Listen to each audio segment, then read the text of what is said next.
저는 지난 주간에 하이티 단기 선교를 다녀왔고요.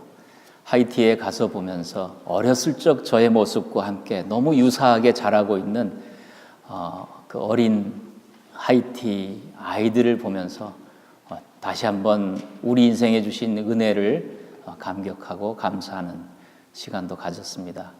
하이티에 있는 사람들이 매우 우리 한인들하고 유사해요. 그들이 어렸을 때 보면 지금 아이들 보니까 그 굴렁쇠를 이렇게 하고 다니더라고요. 여러분 굴렁쇠 기억나십니까? 서울에서만 사셨습니까?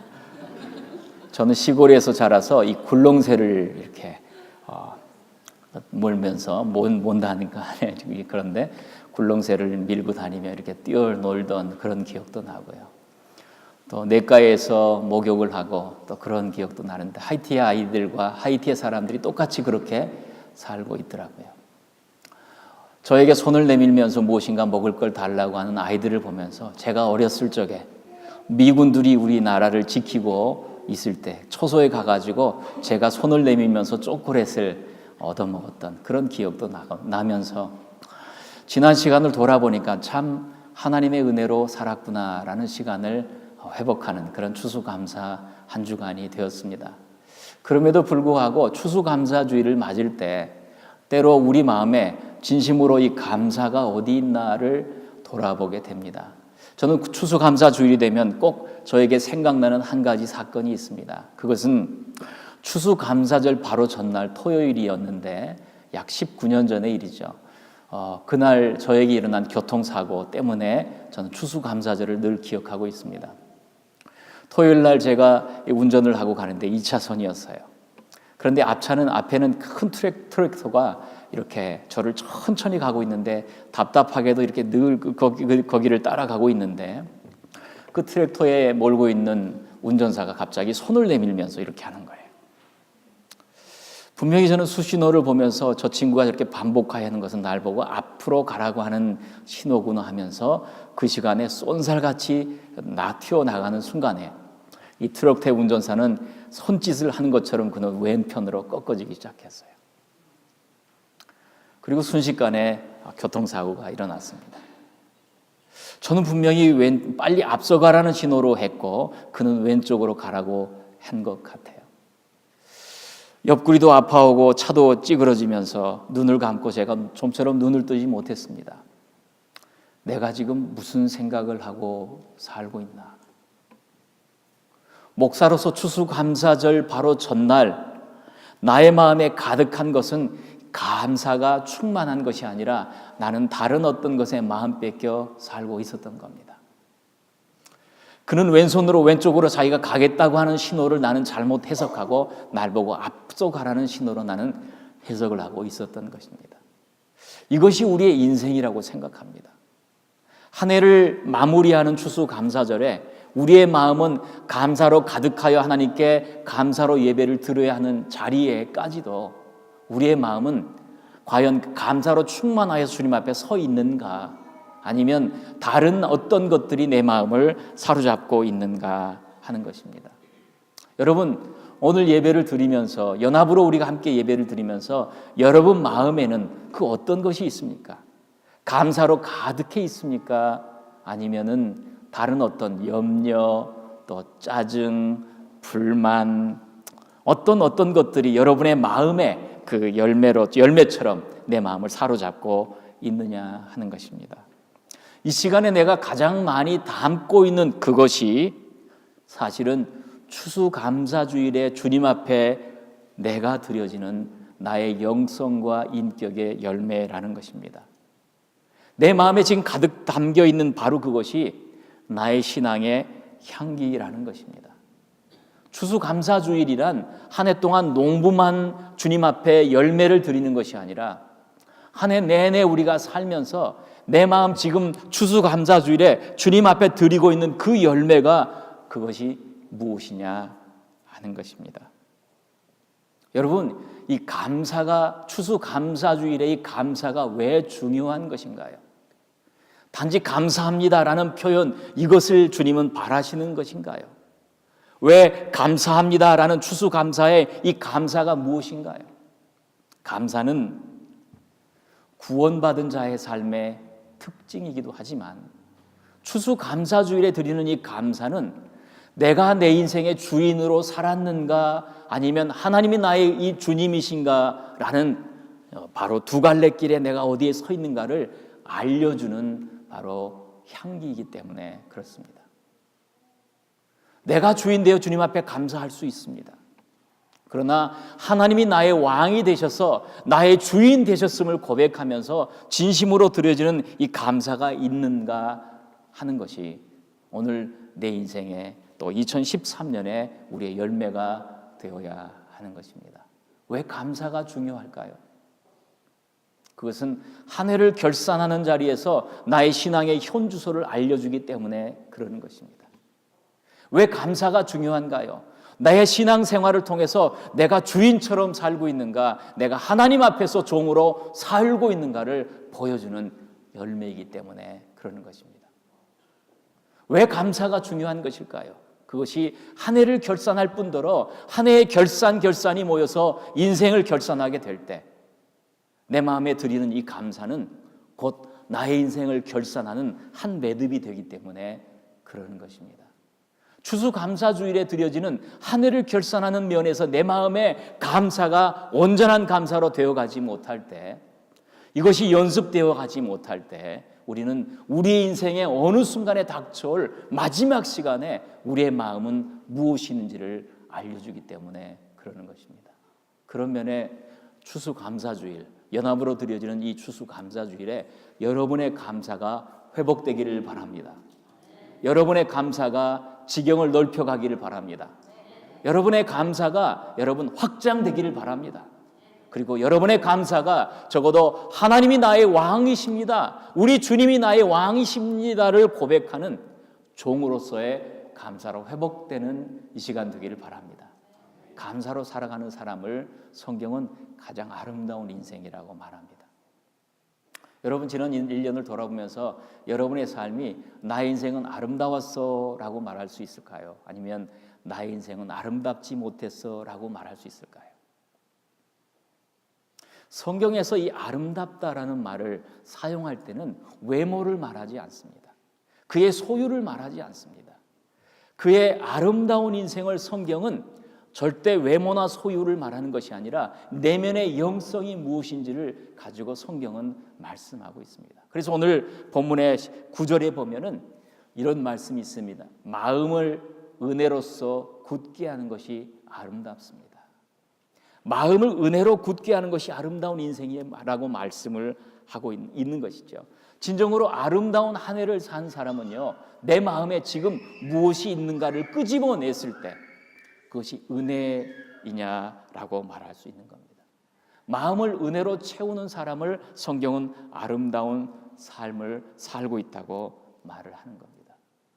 여러분, 한 해를 돌아보면서 그래서 결산을 하는 이 자리에 우리는 어떤 하나하나 순간순간의 모든 일들을 다시 한번 은혜로, 감사로 이렇게 점검하고 그리고 다시 출발하는 이 시간이 되어야 하는 것입니다. 성경은 이렇게 말해요. 마음을 은혜로 굳게 하라.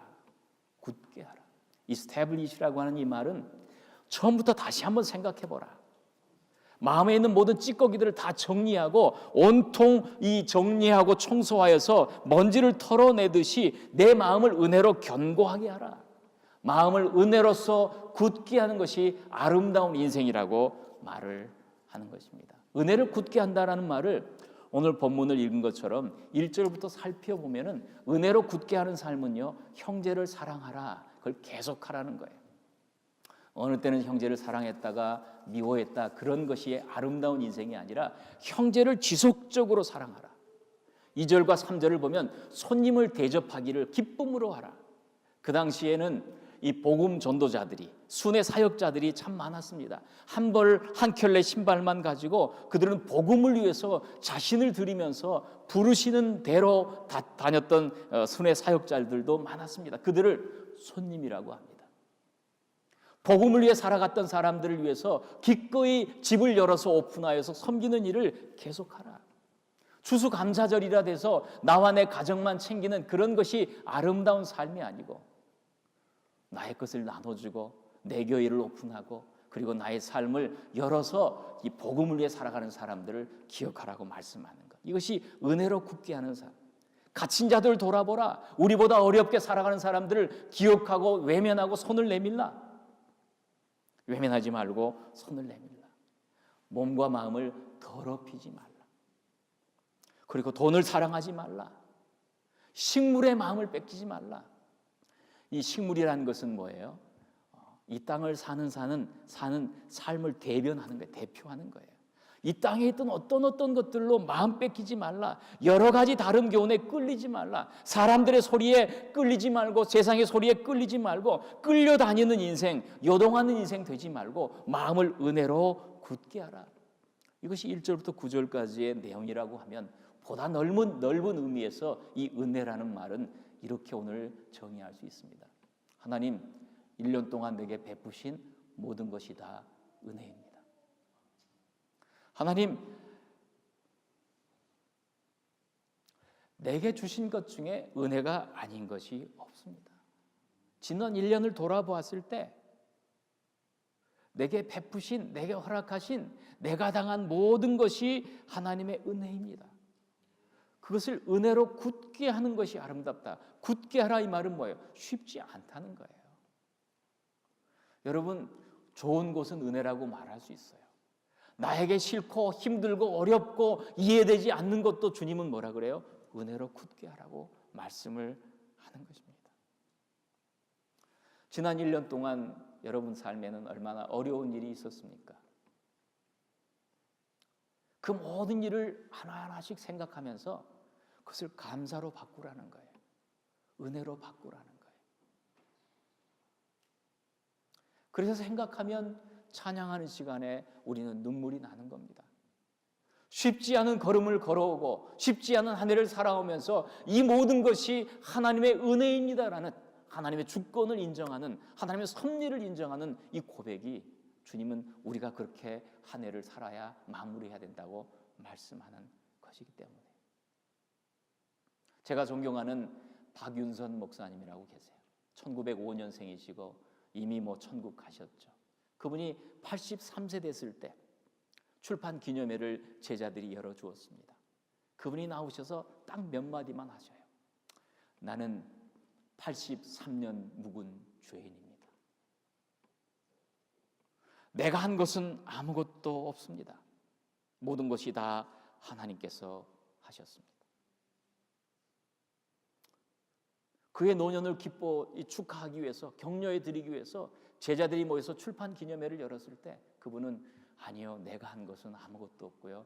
나는 83년 묵은 죄인일 뿐입니다. 지난 83년 동안에 그에게는 얼마나 어려운 일들이 있었을까요? 아내를 잃은 사별의 아픔도 있었습니다. 유학의 기쁨도 있었습니다. 또 교단을 떠나는 이별하는 고통도 있었습니다. 그럼에도 불구하고 그는 말하기를 나는 죄인이고요. 내가 한 것은 아무것도 없습니다. 하나님이 모두 다 하셨습니다. 이 말을 그분은 하고 계신 겁니다. 내게 허락하신 것 중에 은혜가 아닌 것이 없습니다. 이것을 우리가 고백할 때 우리는 진정으로 하나님이 나의 인생의 왕이십니다. 하나님이 나의 인생을 다스리십니다. 라고 고백하게 되는 것입니다. 여러분, 이해할 수 있는 것만 우리가 감사해서는 안 됩니다. 그런 면에서 이해할 수 없는 것, 내게 당한 고통과 아픔까지도 우리는 그것이 다 은혜라고 고백할 수 있는 저와 여러분 되길 바랍니다. 26살 때 뇌염과 뇌막염에 걸려서 사경을 헤매고 죽었다고 이 사람은 신앙 선고를 받고 그리고 1년의 고통을 가지고 전신마비, 안면마비를 가지고 그런 시간을 지나오면서 왜 하나님은 나에게 이런 어려움을 허락하실까? 이해될 수 없지만 나중에 보면 그 시간 때문에 죄가 있는 거죠. 우리가 아깝다고 하는 어떤 것까지도 하나님이 빼앗아 가시고 받고 가실 때 그것조차도 하나님이 모든 것을 다 하셨습니다. 하나님 그것이 다 은혜입니다. 하나님 내게 허락하신 것 중에 은혜가 아닌 것이 없습니다. 이 고백이 오늘 여러분의 고백이 되기 바랍니다. 한번 따라해 보세요. 하나님, 내게 허락하신 것 중에 은혜가 아닌 것이 아무것도 없습니다. 모든 것이 다 하나님의 은혜입니다. 여러분, 추수감사주일에 우리가 붙잡아야 될 건 은혜라는 단어입니다. 하나님의 은혜입니다. 왜냐하면 은혜라는 이 말은요, 성경의 원어에서는 감사라는 말과 똑같아요. 그래서 은혜로 굳게 하는 것이 아름답다라는 말은 다른 말로 하면 감사로 굳게 하는 것이 아름답다라는 말로 번역할 수가 있어요. 히브리서 12장에서는 우리가 진동하지 못할 나라를 받았은즉 은혜를 받자라는 말을 다른 번역서는 우리가 진동하지 못할 나라를 받았은즉 우리가 감사하자라는 말로 번역하고 있는 것이에요. 이 은혜라는 말하고 감사라는 말은 같은 단어고요. 여기서 아름답다라는 말하고 기뻐하다라는 말이 파생되어 나옵니다. 그런 면에서 은혜로 살아가는 사람이 감사하고 있어요. 감사로 살아가는 사람이 은혜로 살아가는 것입니다. 이 감사와 은혜는 마치 동전의 양면 같아서 하나님이 내게 베푸신 모든 것이 은혜라고 하면은 내가 하나님께 드릴 수 있는 모든 것을 한마디로 감사라고 말할 수 있는 것입니다. 그래서 성경은 아주 단순한 말로 이렇게 표현하는 겁니다. 감사로 제사를 드리는 자가 나를 영화롭게 한다. 그만큼 우리의 삶에서 이 감사라는 것은 나의 신앙의 현주소를 가르쳐 줄 뿐더러 하나님이 원하시는 열매가 되는 것입니다. 하나님 내 인생의 왕이십니다. 내 인생의 주인이십니다. 그런 면에 오늘 추수감사 예배를 드리면서 내 마음에 있는 지금 감사의 현주소가 나의 신앙의 체온계와 같은 겁니다. 형식적인 감사할 수 있어요. 입술에 있는 감사할 수 있어요. 부분적인 감사할 수 있어요. 또 식어버린 감사를 할 수 있는 것입니다. 그러나 은혜로 굳게 하라, 감사로 굳게 하라, 이것은 내가 할 수 없을 때, 내가 이해되지 않을 때, 그럴 때도 감사를 선택하라는 말입니다. 감사를 배우라는 말입니다. 감사를 확장하라는 말입니다. 그래서 영국의 아이삭 월튼이라고 하는 분은 이렇게 말해요. 하나님이 거하시는 곳은 두 곳인데 한 군데는 천국이고 한 군데는 감사하는 마음에 있다.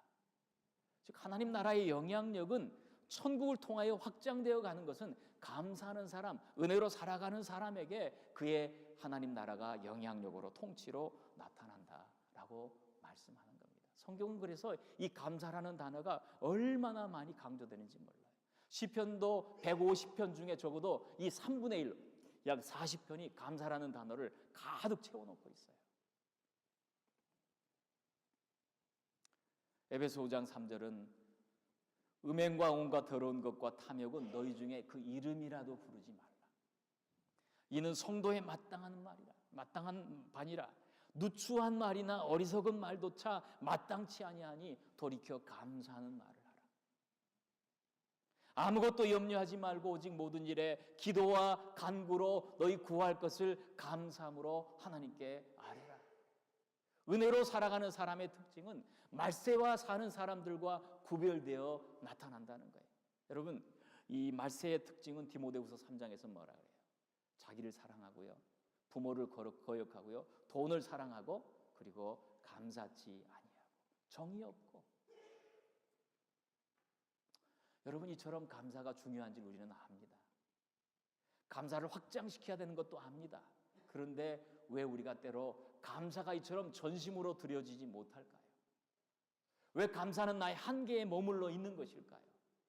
우리는 늘 이 감사의 표현에서 턱걸이로 살아가는 것일까요? 형식에 머물러 있는 것일까요? 그것은 두 가지 이유 때문에 그래요. 하나는 꿈이 없기 때문에 그래요. 꿈을 잃어버렸기 때문에 그래요. 또 하나는 그의 믿음을 잃어버리고 있기 때문에 그러는 것입니다. 믿음 없이 살고 있고 눈앞에 보이는 것을 보고 살고 있기 때문에 그러는 것입니다. 여러분, 꿈이 있는 사람만이 감사할 수 있어요. 꿈이 없는 사람은 감사하지 못해요. 왜냐면요, 추수감사절의 기원이 되고 있는 이 청교도를 보면 1620년에 11월 달에 11월 9일에 102명이 출발하지 않습니까? 그리고 1년을 지나면서 딱 절반이 그들이 죽어갑니다. 12월 달에 6명이 죽고 1월 달에 8명이 죽고 2월 달에 17명이 죽고 3월 달에 13명이 죽습니다. 1년이 되기 전에 내 친척, 내 이웃, 내 아들, 내 아내, 내 남편이 죽어가고 있습니다. 51명이 남았습니다. 그리고 첫 해 수확을 가지고 조그만 몇 개를 가지고 주님 앞에 서서 예배드리는 바로 그 시간. 지난 1년을 돌아보니까 굶어서 죽고요, 병에 걸려 죽고 추워서 죽었던 나의 가족들이 있었습니다.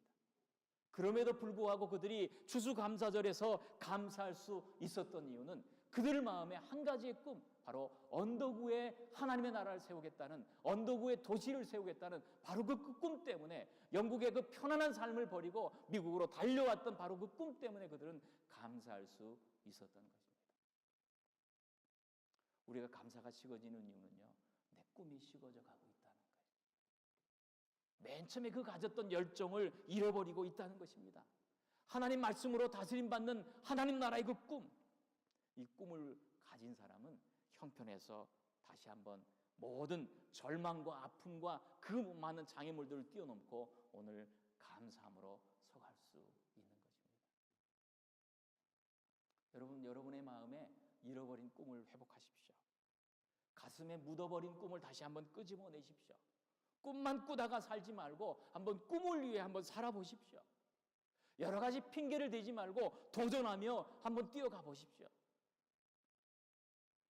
그렇게 할 때 하나님께서 우리에게 맨 처음 부르셨던 코리안 아메리칸의 삶에 나의 삶을 향한 어떤 목적들이 열매로 나타나게 될 것입니다. 여러분의 잃어버린 그 꿈, 무덤까지 가지고 그냥 파보면은 가슴속에 그냥 묻혀있는 그 꿈이 아니라 적어도 끄집어내고 그 꿈을 위해서 한번 뛰어가고 도전하고 하나님 나라의 복음을 위해서 쓰임받는 그런 꿈 여러분 안에 회복되길 바랍니다. 꿈을 잃어버렸기 때문에 감사를 잃어버리고요, 또 하나는 믿음을 잃어버리기 때문에 감사를 잃어버립니다. 너무 힘듭니다. 살면서 힘든 일이 많고 힘들고 여러 가지 역경들이 많습니다. 그러나 믿음을 가진 사람은요, 오늘을 뛰어넘어 내일을 바라보는 삶을 살아가는 겁니다. 오늘 있는 고난 뒤에 그 영광을 바라보며 오늘도 믿음으로 살아가는 것입니다. 풀무불에 던져진 다니엘, 사자굴에 던져진 다니엘, 그는 어떻습니까? 거기에 머무르지 않습니다. 하나님이 나를 사자의 입에 풀무불에서 건져내실 것입니다. 그리하지 아니하실지라도 나는 하나님만 찬양하겠습니다.